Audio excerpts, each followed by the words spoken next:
Pemirsa, terima kasih Anda masih bersama kami di Market Pas. Pemirsa, indeks harga saham gabungan atau IHSG ditutup menguat terbatas usai tembus di level 7.400-an di perdagangan Jumat pekan lalu.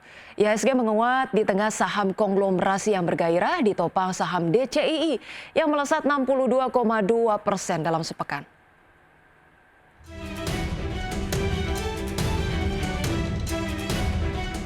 Indeks harga saham gabungan atau IHSG menguat 0,34% ke level 7.311,91 di perdagangan Jumat. Penguatan IHSG terpangkas karena secara intraday IHSG menguat ke level 7.401. Catatan ini membuat IHSG dalam sepekan menguat 3,75% dan year to date menguat 3,28%. Penguatan IHSG disokong sebagian indeks sektoral. Indeks dengan penguatan terbesar, IDX sektor teknologi melonjak 4,55%, IDX sektor infrastruktur naik 3,23%, IDX sektor kesehatan melaju 1,39%, sementara IDX sektor barang konsumen non-primer melemah 1,31%, IDX sektor properti dan real estate turun 0,76%. Di tengah penguatan sektor teknologi, saham DCII kembali menjadi penggerak utama IHSG, ditutup menguat 9,74% di level Rp245.000 per saham, dengan kontribusi 28,43 indeks point. Saham Brand ditutup menguat 3,56% di level Rp8.000 per saham, dengan berkontribusi 10,49 indeks point. Saham MDKA ditutup menguat 9,50% di level Rp2.420 per saham dan berkontribusi 5,99 indeks point. Saham CDIA kembali menjadi auto reject atas atau ARA dengan menguat 25% juga ikut menjadi penggerak utama IHSG dengan sumbangsi 5,97 indeks point. Pesta Pora Wall Street di Kamis waktu setempat serta sudah masuknya dana asing menjadi katalis positif bagi bursa saham Indonesia. Adapun penguatan di Jumat membuat IHSG berada di zona positif selama 2 pekan penuh. Akan tetapi melihat sepekan hari perdagangan terakhir IHSG lebih banyak ditopang saham konglomerat, terutama grup Prayoga Pangestu dan saham teknologi data center PT DCI Indonesia Tbk atau DCII yang melesat 62,20% dalam sepekan. Berbagi sumber, IDX Channel.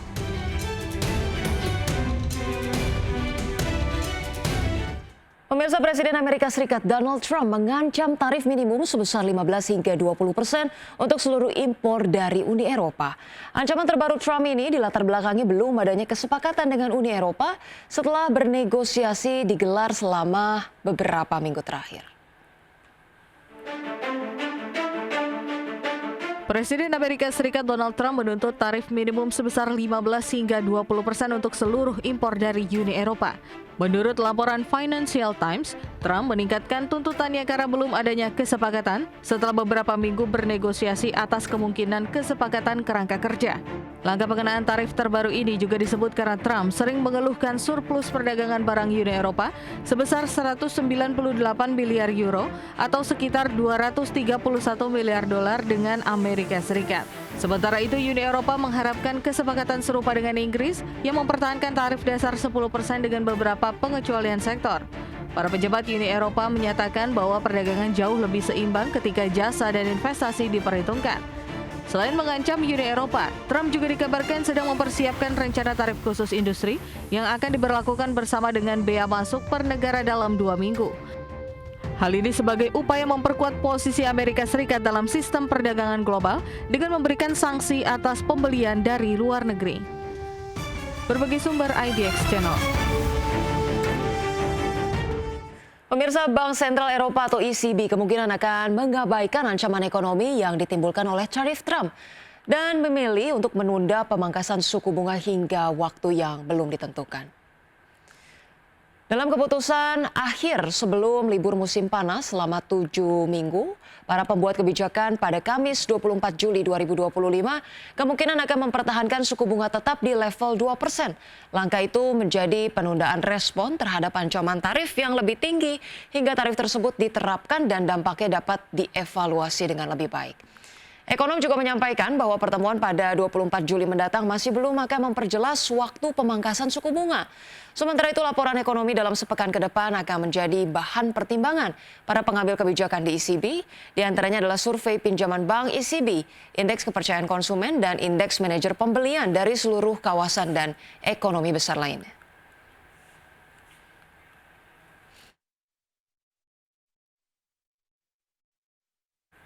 Pemirsa, selanjutnya dari pergerakan bursa global, bursa Wall Street ditutup nyaris stagnan pada perdagangan Jumat 18 lalu setelah sempat tergelincir akibat laporan yang menyebut Presiden Donald Trump mendorong tarif baru yang lebih tinggi terhadap produk-produk Uni Eropa. Pada perdagangan Jumat, pemirsa, indeks S&P 500 melemah tipis 0,01% ke posisi 6.296, kemudian indeks Dow Jones terkoreksi 0,32% ke level 44.342. Sementara indeks Nasdaq menguat 0,05% ke level 20.895.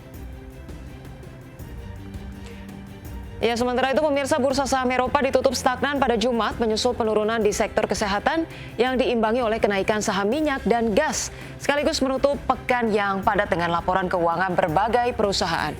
Indeks DAX Jerman terkoreksi 0,33% ke level 24.289, kemudian indeks CAC 40 Prancis menguat tipis 0,0088% ke level 7.822.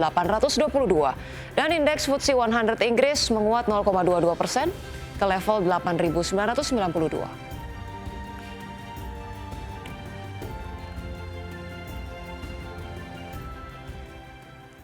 Dan pemirsa, untuk membahas lebih lanjut bagaimana dengan proyeksi perdagangan di pasar modal hari ini, kita sudah tersambung melalui line Zoom bersama dengan Hendra Wardana selaku founder Republik Investor. Selamat pagi Pak Hendra, apa kabar? Selamat pagi Mbak Rosalin, alhamdulillah baik Mbak. Baik, thank you sudah meluangkan waktunya di Market Buzz. Pak Hendra, kalau kita lihat IHSG sampai dengan perdagangan Jumat lalu ini sudah melanjutkan rally sampai hari ke-10 begitu ya, mencerminkan uptrend dan juga optimisme di pasar modal. Anda melihat sejauh apa sih optimisme ini akan masih berlangsung atau sudah mulai harus waspada profit taking nih? Iya Mbak Rosalin, kalau misalnya kita lihat memang IHSG selama satu pekan saja sudah naik lebih dari 3,75%. Tapi kalau misalnya kita cermati, justru asing malah mencatatkan net sales sebesar 1,6 triliun. Kalau misalnya kita lihat lagi, saham-saham yang di net sales asing itu diantaranya saham-saham yang bisa dibilang bobotnya besar ya, terhadap kita katakan Bank Mandiri, asing mencatatkan net sales sebesar 1,9 triliun, BCA mencatatkan net sales sebesar 956 miliar, dan SSIA sebesar 280 miliar. Tadi pertanyaannya, apakah masih optimis untuk hari ini IHSG melanjutkan penguatan?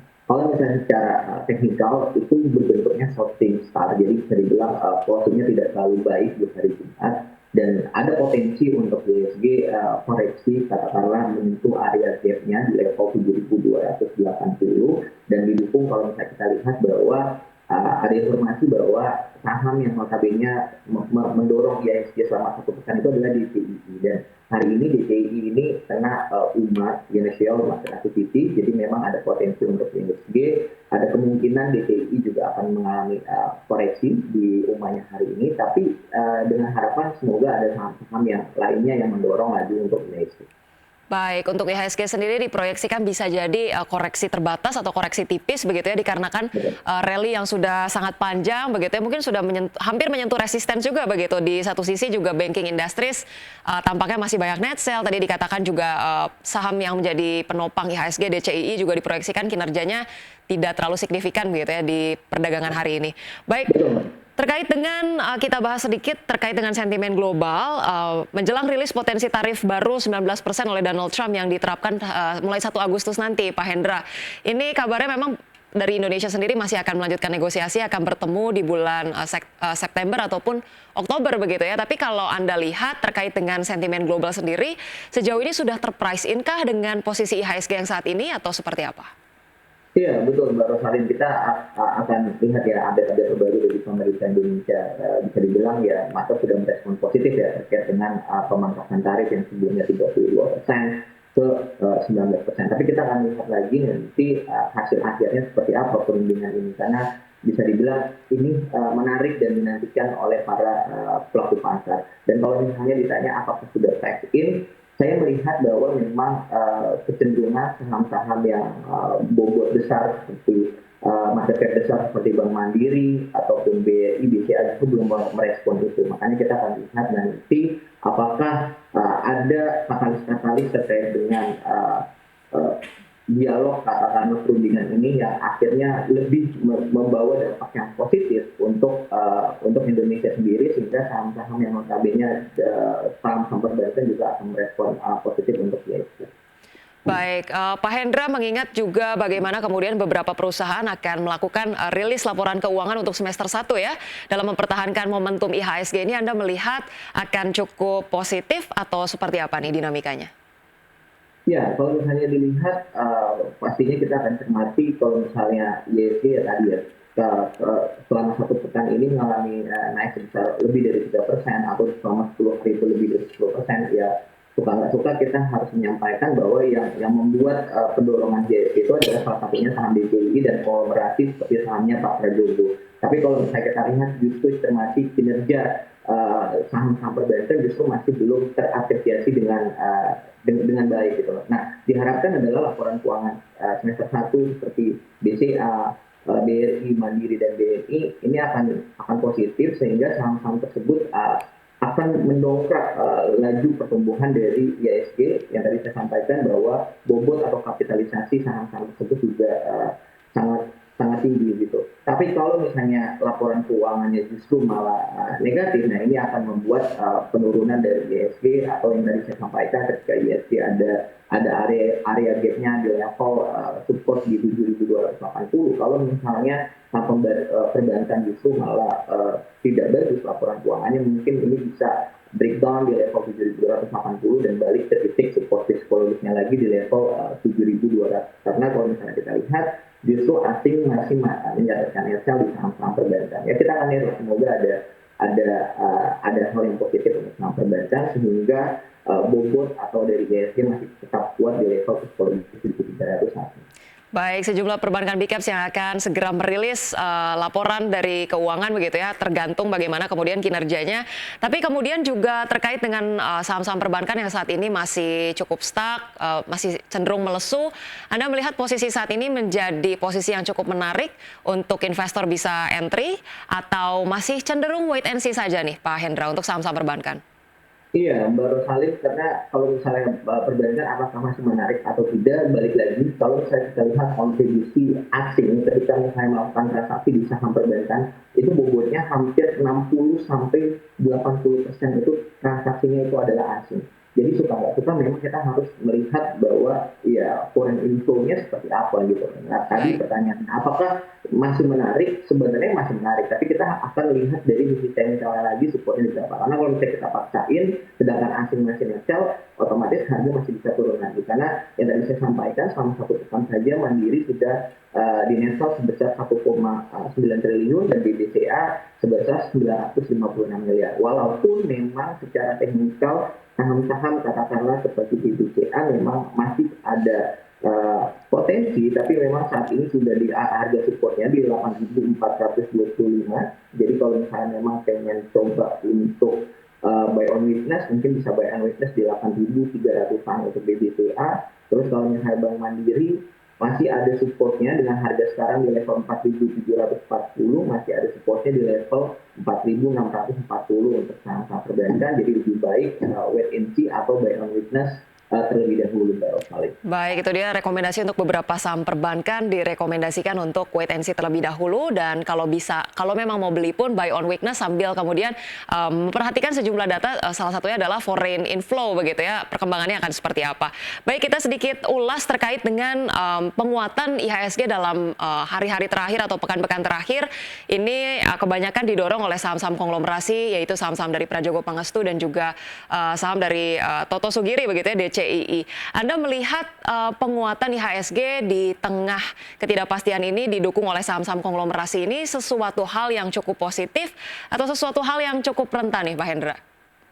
Iya, sebenarnya saya kalau misalnya ditanya cukup positif, saya harus apresiasi justru ya, karena dengan adanya penguatan di saham-saham tersebut, setidaknya para pelaku pasar bisa melakukan trading dengan ya fokus di saham-saham tersebut dan terlihat juga value IHSG juga meningkat gitu loh. Walaupun memang kalau misalnya ditanya apakah IHSG dalam kondisi yang wajar, ya memang di capital market kita saat ini kita tidak bisa melihat hal tersebut. Tapi selagi masih hal tersebut positif, kita bisa cermati juga gitu loh. Karena suka nggak suka ya memang pendorong dari IHSG saat ini adalah saham-saham konglomerasi gitu kan, seperti PPIA, Brand atau BRPT, atau bahkan saham-saham yang baru IPO seperti KDIA yang kita bisa lihat naiknya sudah sangat luar biasa. Walaupun memang KDIA ada potensi untuk terjadi koreksi untuk jangka pendek, mengingat saham tersebut sudah naik lebih dari 200%. Baik, tapi kalau kita review sedikit terkait dengan penguatan yang dipimpin oleh saham-saham konglomerasi ini, kalau kita perhatikan begitu ya, untuk saham-saham perbankan big caps tadi belum ada tanda-tanda positif. Di satu sisi juga terkait dengan penurunan suku bunga ini juga disusul dengan kabar bahwa sektor properti tampaknya masih melesu nih, Pak Hendra. Kalau kita lihat sebenarnya untuk sentimen dari dalam negeri sendiri, ini seperti apa sih di tengah penurunan suku bunga? Apakah kemudian ini menjadi hal yang cukup reliable untuk bisa menopang IHSG atau sudah tidak terlalu signifikan lagi sih Pak Hendra untuk saat-saat ini? Iya, sebenarnya kalau misalnya ditanya apakah pengaruhnya terhadap keputusan dari Bank Indonesia ketika menurunkan tingkat suku bunganya. Kalau kita misalnya lihat cermati bahwa di capital market itu lebih respon terlebih dahulu ketika misalnya baru desas-desus bahwa BI menurunkan tingkat suku bunganya.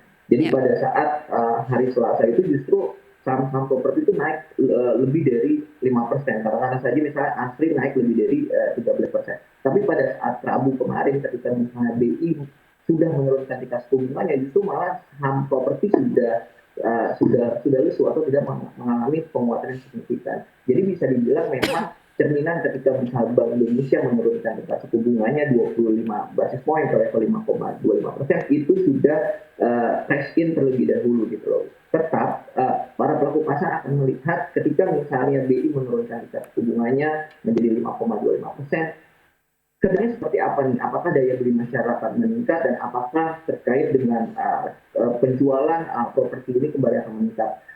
Para pelaku pasar akan melihat itu untuk kedepannya seperti apa, dan para pelaku pasar juga pasti akan merespon positif ketika memang penurunan dari tingkat suku bunga ini berdampak positif terhadap daya beli masyarakat, khususnya terhadap penjualan dari properti tersebut, Mbak.